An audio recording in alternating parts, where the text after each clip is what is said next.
Hello friends, welcome back to positive approach. This is Nitesh Bhardwaj. कैसे हो आप? आई होप आप सब बहुत अच्छे होंगे। आपका मेरे चैनल पॉजिटिव अप्रोच में स्वागत है। आज से जो है हम +2 फिजिक्स को शुरू करने वाले हैं। मैं आपको जल्दी से बता दूं कि हम किस तरीके से जो है वीडियो में कंटेंट आपके लिए लेकर आते हैं। कोई भी चैप्टर होता है, यूनिट्स होती है, उसके हम पहले इंपॉर्टेंट की पॉइंट्स आपके लिए लेकर आते हैं जिसमें फॉर्मूलाज होते हैं, और इन फॉर्मूलाज, इन इंपॉर्टेंट की पॉइंट को डिस्कस करने के बाद जो है हम इनके ऊपर आधारित न्यूमेरिकल जो एग्जाम में पूछे जाते हैं उस न्यूमेरिकल को करते हैं। अगर आपको जो है ये पीडीएफ भी परचेज करनी है, हम यूनिट वाइज पीडीएफ भी प्रोवाइड करवाते हैं जिसमें जो है देखिए न्यूमेरिकल भी सॉल्व्ड मिलेंगे आपको। तो इसके लिए आपको जो है व्हाट्सएप पे हमें मैसेज करना पड़ेगा और इसके लिए थोड़े से चार्जेस भी आपको पे करने पड़ेंगे। उसकी सारी जानकारी आपको हमारे व्हाट्सएप के नंबर पे मिल जाएगी। ठीक है, तो चलिए बिना वक्त गवाए वीडियो को शुरू करते हैं।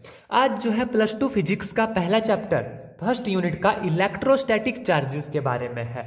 ठीक है, मैं बहुत ज्यादा डिटेल में नहीं जाऊंगा, जो इंपॉर्टेंट की पॉइंट है वो आपको बताऊंगा। ठीक है, एन इलेक्ट्रॉन। तो सबसे पहले आप कॉपी पेन निकाल लीजिए और जो है इन्हें लिखना शुरू करिए। अगर आप नहीं चाहते, लिखना नहीं चाहते, तो आप जो इसकी पीडीएफ भी परचेज कर सकते हैं। देखिए पहला इंपॉर्टेंट की पॉइंट क्या है, कोई इलेक्ट्रॉन अट्रैक्ट करता है दूसरे इलेक्ट्रॉन को 1 सेंटीमीटर डिस्टेंस में। ठीक है, तो कितनी फोर्स लगती है उसके बीच में? तो वो फोर्स होती है 5.5 इंटू 10⁻⁻⁻67 न्यूटन। ठीक है, ये फोर्स किसके बीच में है? 2 इलेक्ट्रॉन के बीच में है, और डिस्टेंस कितना होगा इनके बीच में? 1 सेंटीमीटर। ठीक है, और देखिए रिपेल अनदर इलेक्ट्रॉन, यही इलेक्ट्रॉन जब रिपेल करेगा दूसरे इलेक्ट्रॉन को किस डिस्टेंस में? 1 सेंटीमीटर के डिस्टेंस में, तो फोर्स कितनी लगेगी? 2.3 इंटू 10⁻⁻24 न्यूटन। ध्यान दीजिएगा, जब इलेक्ट्रॉन अट्रैक्ट करेगा 1 सेंटीमीटर डिस्टेंस में तो फोर्स होगी 5.5 इंटू 10⁻⁻67 न्यूटन, और जब ये रिपेल करेंगे बाय 1 सेंटीमीटर डिस्टेंस, 2 इलेक्ट्रॉन जब रिपेल करेंगे एक दूसरे को, तब फोर्स लगेगी 2.3 इंटू 10⁻⁻24 न्यूटन। सिमिलरली जब प्रोटॉन दूसरे प्रोटॉन को रिपेल करेगा तो फोर्स कितनी होगी? 2.3 इंटू 10⁻⁻24 न्यूटन। चलिए नेक्स्ट की पॉइंट देखिए, इलेक्ट्रिक फोर्स बिटवीन 2 न्यूट्रॉन। किन्हीं 2 न्यूट्रॉन के बीच में जो इलेक्ट्रिक फोर्स होती है वो ऑलवेज कितनी होती है? 0। ध्यान रखिएगा, yes, electric force between 2 neutron is 0। Next देखिए, चार्ज अक्वायर्ड बाय। यहां से जो है क्वेश्चन पूछा जाता है कि जब देखिए पॉजिटिव चार्ज और नेगेटिव चार्ज किन किन चीजों के ऊपर जाता है। जब जैसे एम्बोनाइट रोड को हम रगड़ते हैं, एम्बर रोड को हम रगड़ते हैं, ठीक है, जब चार्ज उसमें डेवलप करते हैं, तो देखिए ebonite rod, amber rod, rubber rod, comb, plastic, silk cloth, इनके ऊपर जो है कौन सा चार्ज होता है? नेगेटिव चार्ज जाता है। ठीक है, और ग्लास रोड, कैट फर, वुलियन क्लॉथ, ड्राई हेयर के ऊपर कौन सा चार्ज जाता है? पॉजिटिव चार्ज जाता है। इसको मैं एक बार फिर से बताऊंगा, नोट डाउन करिए। देखिए वुलन कोट, ड्राई हेयर, जो हमारे बाल होते हैं, सूखे बाल, ठीक है, ग्लास रोड, कैट फर, इसके ऊपर कौन सा चार्ज अक्वायर होता है? पॉजिटिव चार्ज होता है। और जो एबोनाइट रॉड होती है, एम्बर रॉड होती है, रबर रॉड, कॉम्ब, प्लास्टिक और सिल्क क्लॉथ के ऊपर जाता है कौन सा charge? Negative charge. I hope यहां तक आपको अच्छे से समझ आ गया होगा। दूसरा देखिए, अर्थ एंड ह्यूमन बॉडी जो है गुड कंडक्टर ऑफ इलेक्ट्रिसिटी है। ये तो आपको भी पता है कि earth and human body are the good conductor of electricity. अब कंडक्टर क्या होता है ये मुझे आपको बताने की नीड नहीं है। इंसुलेटर वो चीज होती है, वो ऑब्जेक्ट होता है जिसमें से करंट पास नहीं होता, और इंसुलेटर को डाई इलेक्ट्रिक भी कहा जाता है। क्या कहा जाता है इंसुलेटर को? Dielectric. तो ऐसी चीजें जो है आपको याद होनी चाहिए, ऐसी चीजें एग्जाम में पूछी जाती हैं। ठीक है, और आगे देखिए, value of basic unit of charge. एक इलेक्ट्रॉन के ऊपर कितना चार्ज होता है? 1.6 इंटू 10⁻⁻⁻19 कूलम। ये आपको याद होना चाहिए क्योंकि बहुत सारे न्यूमेरिकल में इसका जो है यूज किया जाता है। कितना चार्ज होता है एक इलेक्ट्रॉन पे? 1.6 इंटू 10⁻⁻19 कूलम। अब नेक्स्ट इंपॉर्टेंट की point is quantization of electric charge. Quantization of electric charge का क्या मतलब होता है कि जो इलेक्ट्रिक चार्ज होता है ये ऑलवेज होता है इंटीग्रल मल्टीपल ऑफ ई। और इसके ऊपर जो है एग्जाम में बहुत सारे न्यूमेरिकल भी पूछे जाते हैं। Q is equal to N E क्या बोल रहा है कि जो चार्ज होता है वो ऑलवेज होता है इंटीग्रल मल्टीपल ऑफ इलेक्ट्रॉन। इसका मतलब क्या हुआ इंटीग्रल मल्टीपल का? जब हम न्यूमेरिकल करेंगे तब आपको अच्छे से क्लियर हो जाएगा। अगर आपको अभी वीडियो को स्किप करना है तो मैं नीचे टाइम स्टैम्प्स दे दूंगा, तो आप डायरेक्ट जो है न्यूमेरिकल के ऊपर जंप कर सकते हो। ठीक है, देखिए next, quantization of charge is meaningful. और ये मीनिंगफुल कब होता है? Only at microscopic level. कि ये जो बोला कि चार्ज ऑलवेज क्या होगा? इंटीग्रल मल्टीपल ऑफ इलेक्ट्रॉन होता है। ये ओनली माइक्रोस्कोपिक लेवल पर ही मीनिंगफुल होता है। क्या होता है? माइक्रोस्कोपिक लेवल पर ही मीनिंगफुल होता है। और इलेक्ट्रिक चार्ज जो होता है वो ऑलवेज क्या होता है? कंजर्व होता है। जी हाँ, electric charge is always conserve. I hope ये 11 की पॉइंट्स आपको अच्छे से समझ आ गए होंगे। चलिए नेक्स्ट देखते हैं, कूलम्ब लॉ। कूलम्ब लॉ क्या होता है? कूलम्ब लॉ बोलता है जो फोर्स होते हैं directly proportional to the product of the charges two charges and inversely proportional to the square of the distance between them. ठीक है, आप मुझे ये बताइएगा कि कूलम्ब लॉ किस अदर लॉ के बिल्कुल सिमिलर है? जी हाँ, ये लॉ हमने +1 फिजिक्स में पढ़ा हुआ है, एक लॉ उस लॉ के बिल्कुल सिमिलर है। तो कमेंट करके मुझे जरूर बताएं कि कूलम्ब लॉ जो है किस अदर लॉ के बिल्कुल एकदम सिमिलर है। ठीक है, अब देखिए जब प्रोपोर्शनलिटी यहां से हटेगी तो कांस्टेंट आएगा के Q1 Q2 divided by R square, जहां पर Q1 Q2 क्या है? चार्जेस है and R is the distance between them. ठीक है, अब देखिए जो K है इलेक्ट्रिक फोर्स कांस्टेंट एंड जिसकी वैल्यू होती है 9 × 10⁻⁹। ठीक है, ये वैल्यू आपको याद होनी चाहिए, बहुत सारे न्यूमेरिकल में यूज होती है। और इसके साथ साथ आपको जो है इसका डायमेंशनल फार्मूला, इसकी यूनिट भी याद होनी चाहिए, न्यूटन मीटर स्क्वायर कूलम्ब -2। ये है K की यूनिट्स एंड वैल्यू है 9 × 10⁻⁹। और K क्या है? प्रोपोर्शनलिटी कांस्टेंट है, इसका नाम क्या है? Electrostatic force constant. एंड ये जो K की वैल्यू होती है वो होती है 1/4πε0, जहां पर ये ε0 क्या है? ये है absolute electric permittivity of free space, absolute electric permittivity of free space. And ε0 की वैल्यू होती है 8.85 × 10⁻⁻12। और इसकी यूनिट जो है इसकी बिल्कुल उल्टी होती है, that is coulomb square newton inverse metre -2। तो ये चीजें आपको याद होनी चाहिए, एग्जाम में ऐसे ही क्वेश्चन पूछे जाते हैं। फिर से बता दूं कि क्या है? प्रोपोर्शनलिटी कांस्टेंट है, इलेक्ट्रोस्टैटिक फोर्स कांस्टेंट, वैल्यू है 9 × 10⁻⁹ newton metre square coulomb -2। And ये जो K होता है ये होता है 1/4πε0 के, जहां पर ε0 क्या हुआ? Absolute electric permittivity of free space and its की वैल्यू होती है 8.85 × 10⁻⁻12 coulomb square newton inverse metre -2। याद कैसे रखना है? इसके बिल्कुल अपोजिट है। आई होप यहां तक आपको अच्छे से समझ आ गया होगा।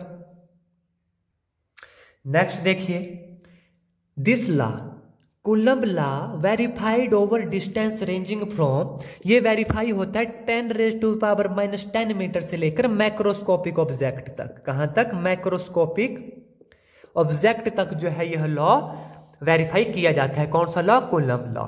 ठीक है, नेक्स्ट देखिए, अगर आपको वीडियो अच्छी लगती है तो प्लीज वीडियो को जरूर लाइक करें। और हाँ, अगर आप मेरे चैनल पर नए हैं तो चैनल को सब्सक्राइब करना ना भूलिएगा। Electrostatic force are far more stronger than gravitational force. जी हाँ, जो इलेक्ट्रोस्टैटिक फोर्स होती है ये स्ट्रॉन्गर होती है। देखिए क्या, इलेक्ट्रोस्टैटिक जो फोर्स है ये स्ट्रॉन्गर होती है ग्रेविटेशनल फोर्स से। जी हाँ, कैसे? इसको अभी हम एक्सपेरिमेंट से करेंगे। देखिए मैं आपको बताता हूं, मान लीजिए ये कागज के टुकड़े हैं, ठीक है। अभी इसका प्रूफ आपको करके बताऊंगा कि इलेक्ट्रोस्टैटिक फोर्स जो है ग्रेविटेशनल फोर्स से स्ट्रॉन्ग कैसे होती है। ठीक है, देखिए ग्रेविटेशनल फोर्स का भी आपको पता है और इलेक्ट्रिक फोर्स का भी आपको पता है, इलेक्ट्रोस्टैटिक फोर्स का भी आपको पता है। अब ये स्ट्रॉन्ग कैसे हुई, अभी आप देखिए, एग्जाम्पल से समझिए। अभी आपके सामने एक्सपेरिमेंट करूंगा, देखिए ये तो हो गया ऑब्जेक्ट, ठीक है। ये नीचे क्यों स्ट्राइक हुआ, इसलिए ये नीचे चिपक रहा है क्योंकि ये जो है अर्थ की ग्रेविटेशन जो पुल है वो इसे अपनी तरफ खींच रही है। खींच रही है, तभी ये अर्थ की तरफ जा रहा है। ठीक है, अब देखिए इलेक्ट्रोस्टैटिक फोर्स स्ट्रांग कैसे हुई। ये मैं एक पेंसिल लेता हूं, ठीक है, इसके ऊपर चार्ज अभी जो है हम प्रोड्यूस करेंगे। इसको मैं रब कर रहा हूं अपने ड्राई हेयर के साथ, ताकि इसके ऊपर जो है चार्ज आ जाए। ठीक है, अभी यहां से आपको देखिए क्लियर हो जाएगा। देखिए ये इसको जो है अपनी तरफ अट्रैक्ट कर रहा है। मैं थोड़ा सा और चार्ज इसके ऊपर जनरेट कर सकता हूं, इसको थोड़ा सा और अच्छे से रब करना पड़ेगा।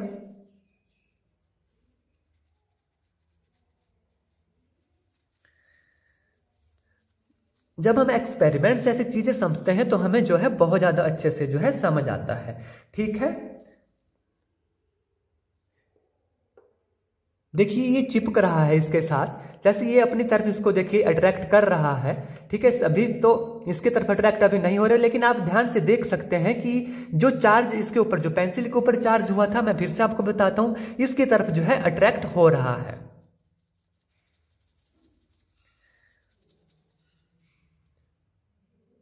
देखिए इसके साथ अट्रैक्ट हो रहा है बिल्कुल, जब तक इसके ऊपर चार्ज है, माफ कीजिएगा, जब तक इसके ऊपर चार्ज है देखिए इसकी तरफ अट्रैक्ट हो रहा है। ठीक है, इससे हमें देखिए क्या हुआ, जब हमने इसके ऊपर चार्ज, जब हम इसके ऊपर चार्ज लेके आए तो आपने देखा कि ग्रेविटेशन फोर्स ने इसे पहले अपनी तरफ अट्रैक्ट किया था, लेकिन जब हमने इसके ऊपर चार्ज लेके आए, पेंसिल के ऊपर चार्ज, तो इसने जो है ग्रेविटेशनल फोर्स को तोड़ा और अपनी तरफ अट्रैक्ट किया। ऐसा कभी पॉसिबल है जब ये फोर्स जो है ज्यादा स्ट्रांग होगी। ठीक है, तो यहां से क्या प्रूव हुआ कि इलेक्ट्रोस्टैटिक फोर्स ज्यादा स्ट्रांग है as compared to gravitational force है। आई होप ये एक्सपेरिमेंट भी आपको अच्छे से समझ आ गया होगा कि क्यों जो है इलेक्ट्रिक फोर्स मोर स्ट्रॉन्गर हुई। फिर से बताता हूं, जब हमने इसको रब किया, ठीक है, जब हमने इसको रब किया तो आप देख रहे हैं कि जैसे ही इसके ऊपर चार्ज आया, जब इसके ऊपर चार्ज आया तो ये जो पेज के छोटे छोटे कागज के टुकड़े थे ये इसकी तरफ अट्रैक्ट हुए, और अट्रैक्ट होने से क्या मतलब हुआ, इसने ग्रेविटेशनल फोर्स को तोड़ दिया, तभी जो है इसके तरफ अट्रैक्ट हुए। अगर ग्रेविटेशनल फोर्स ज्यादा होती तो देखिए ये इसकी तरफ ही अट्रैक्ट ना हो पाते। तो इससे हम कह सकते हैं कि इलेक्ट्रोस्टैटिक फोर्स जो है मोर स्ट्रॉन्गर है ग्रेविटेशनल फोर्स से। आई होप ये आपको अच्छे से जो है समझ आ गया होगा। चलिए नेक्स्ट देखते हैं। SI unit of charge, charge की एसआई यूनिट कितनी क्या होती है, कूलम होती है। और 1 कूलम किसके बराबर होता है, 3 × 10⁻⁹ स्टैट कूलम। तो इसमें से बड़ी यूनिट कौन हुई, कूलम। यस, 1 कूलम होता है 3 × 10⁻⁻, माफ कीजिएगा 3 × 10⁹ स्टैट कूलम के बराबर होता है 1 कूलम। तो 1 कूलम जो है बड़ी यूनिट है। और 1 EMU, EMU का क्या मतलब होता है, इलेक्ट्रोमैग्नेटिक यूनिट, किसके बराबर होता है, 10 कूलम के। तो इन सभी में जो सबसे बड़ी यूनिट कौन सी हुई, 1 EMU, क्योंकि एक EMU 10 कूलम के बराबर होता है और एक कूलम 3 × 10⁹ स्टैट कूलम के बराबर होता है। आई होप यहां तक आपको अच्छे से समझ आ गया होगा। नेक्स्ट देखिए, can similarly charged ball attract each other. क्या बोल रहा है कि मान लीजिए ये कोई बॉल है और ये दूसरी बॉल है, इसके ऊपर भी मान लीजिए पॉजिटिव चार्ज है, इसके ऊपर भी पॉजिटिव चार्ज है, क्या ये एक दूसरे को अट्रैक्ट कर सकते हैं? जी हाँ, आंसर है यस, ये भी एक दूसरे को अट्रैक्ट कर सकते हैं। जरूरी नहीं है कि चार्ज अपोजिट ही होना चाहिए, पॉजिटिव नेगेटिव, तभी अट्रैक्ट कर सकते हैं। अगर ये भी अट्रैक्ट कर सकते हैं, लेकिन शर्त कंडीशन क्या है, इसका चार्ज मान लीजिए इस बॉल के ऊपर बहुत ज्यादा, मान लीजिए ये जो कोई बॉल है इसका चार्ज जो है बहुत बहुत ग्रेटर देन है इस दूसरी बॉल से, तभी जो है ये इसको अट्रैक्ट कर सकता है। यानी इसके कंपैरिजन में इसका चार्ज क्या है, निग्लिजिबल है, तभी ये एक दूसरे को अट्रैक्ट कर सकते हैं अगर चार्ज सेम भी हो। ठीक है, नेक्स्ट देखिए, Coulomb law of electric force obey Newton third law of motion. ये भी आपको पता होना चाहिए। जो कूलम्ब लॉ है वो इलेक्ट्रिक फोर्स का जो कूलम्ब लॉ है वो किस, न्यूटन के कौन से लॉ को ओबे करता है, तो वो करता है न्यूटन थर्ड लॉ को ओबे। आई होप यहां तक जो है ये की पॉइंट आपको अच्छे से समझ आ गए होंगे और आपने जो है इन्हें नोट डाउन कर लिया होगा। अब इन्हीं इंपॉर्टेंट की पॉइंट्स के ऊपर जो है आधारित कुछ न्यूमेरिकल हम करेंगे और देखेंगे कि कैसे जो है ये न्यूमेरिकल सॉल्व किए जा सकते हैं। आपको मैं फिर से बता दूं, अगर आपको ये PDF परचेज करनी है तो आप जो है हमें हमारे व्हाट्सएप नंबर के ऊपर मैसेज कर सकते हैं, तो आपको जो PDF भी प्रोवाइड करवा दी जाएगी।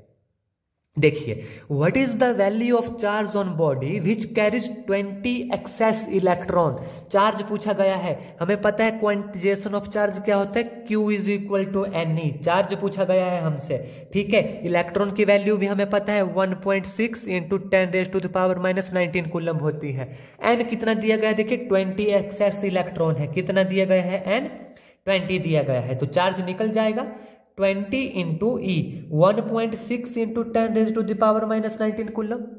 कितना आ गया देखिए, 16 2 32, 32 into 10⁻⁻19 coulomb, which is equal to 3.2 into 10⁻⁻18 coulomb. तो ये इसके ऊपर चार्ज आ गया, ठीक है। और ये मैंने 3.2 क्यों किया, अगर आप ने जो है आंसर अपना चेंज करना है अकॉर्डिंग टू ऑप्शन, क्योंकि एग्जाम में ऑप्शन दिए जाएंगे, हो सकता है 32 दिया गया हो तब 10⁻⁻19 है। अगर 3.2 करना है 10 से डिवाइड करेंगे तो यहां से एक जीरो हट जाएगी, तो 10⁻⁻18 कूलम होगा। आई होप ये क्वेश्चन आपको अच्छे से समझ आ गया।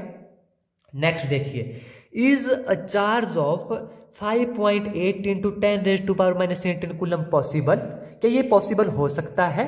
हमने फॉर्मूला पढ़ा quantization of charge, Q is equal to NE का क्या मतलब होता है कि जो चार्ज होता है always integral multiple of E। क्या बोल रहा है कि always integral multiple of E। यहां से देखिए चार्ज हमारे पास दिया गया है, N कितना आएगा, Q divide by E। Q कितना दिया गया है देखिए 5.8 इंटू 10⁻⁻18 कूलम डिवाइड बाय ई हमें पता है कितना होता है 1.6 इंटू 10⁻⁻18 कूलम, ठीक है। अब जब हम इन्हें सॉल्व करेंगे तो हमारे पास आ जाएगा 36.25, ये वैल्यू हमारे पास आएगी, ठीक है। यहां से देखिए जो n है वो आ रहा है 36.25, तो ये इंटीग्रल मल्टीपल नहीं हुआ।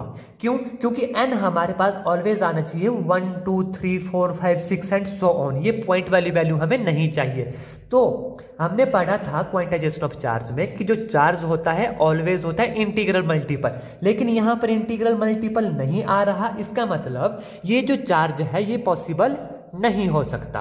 आई होप क्वेश्चन आपको अच्छे से समझ आ गया होगा। नेक्स्ट क्वेश्चन देखिए, how force between two charge affected when each charge is doubled and distance between them also doubled। क्या बोल रहा है कि क्या फर्क पड़ेगा जब दो चार्ज को डबल किया जाएगा और डिस्टेंस बिटवीन जो उनके बीच का डिस्टेंस है उसे भी डबल किया जाएगा। तो फोर्स के ऊपर ये है कूलम्ब लॉ का फोर्स। देखिए फोर्स क्या होती है, F इज इक्वल टू, या डायरेक्टली प्रोपोर्शनल कर दीजिए, Q1 Q2 दो चार्ज लिए divide by R², inversely proportional होता है डिस्टेंस बिटवीन देम, ठीक है। अब क्वेश्चन क्या बोल रहा है कि ईच चार्ज डबल, हर चार्ज को डबल किया जाता है, ठीक है। तो दूसरी ये मान लेते हैं फर्स्ट स्टेटमेंट, दूसरी स्टेटमेंट में क्या बोल रहा है, डबल किया गया 2Q1 2Q2 डिवाइड बाय, क्या बोल रहा है कि डिस्टेंस जो उनके बीच का डिस्टेंस था R उसे भी डबल किया गया, तो 2R का स्क्वायर हो गया, ठीक है, which is directly proportional to 2 2 जार 4 Q1 Q2 डिवाइड बाय 2 2 जार 4 R², 4 से 4 कैंसिल हुआ, directly proportional to Q1 Q2 divide by R² हो गया। क्या ये सिमिलर है इसकी तरह, जी हाँ सिमिलर है। तो क्या फर्क पड़ा देखिए, how force between two charge affected, तो इसका मतलब हुआ कि रिमेन सेम, कोई भी उसके ऊपर फर्क नहीं पड़ा, रिमेन सेम रही। कब रिमेन सेम रही, अगर चार्ज डबल किए गए और उनका जो डिस्टेंस था वो भी डबल कर दिया गया, तब भी फोर्स के ऊपर कोई फर्क नहीं पड़ा, वो उसकी बिल्कुल सेम है। तो आज की वीडियो में बस इतना ही। आई होप आपको सारी जानकारी अच्छे से मिल गई होगी, आपको कोई भी डाउट नहीं रहा होगा। फिर भी कोई डाउट है तो कमेंट करके जरूर बताएं। धन्यवाद। जय हिंद, जय भारत।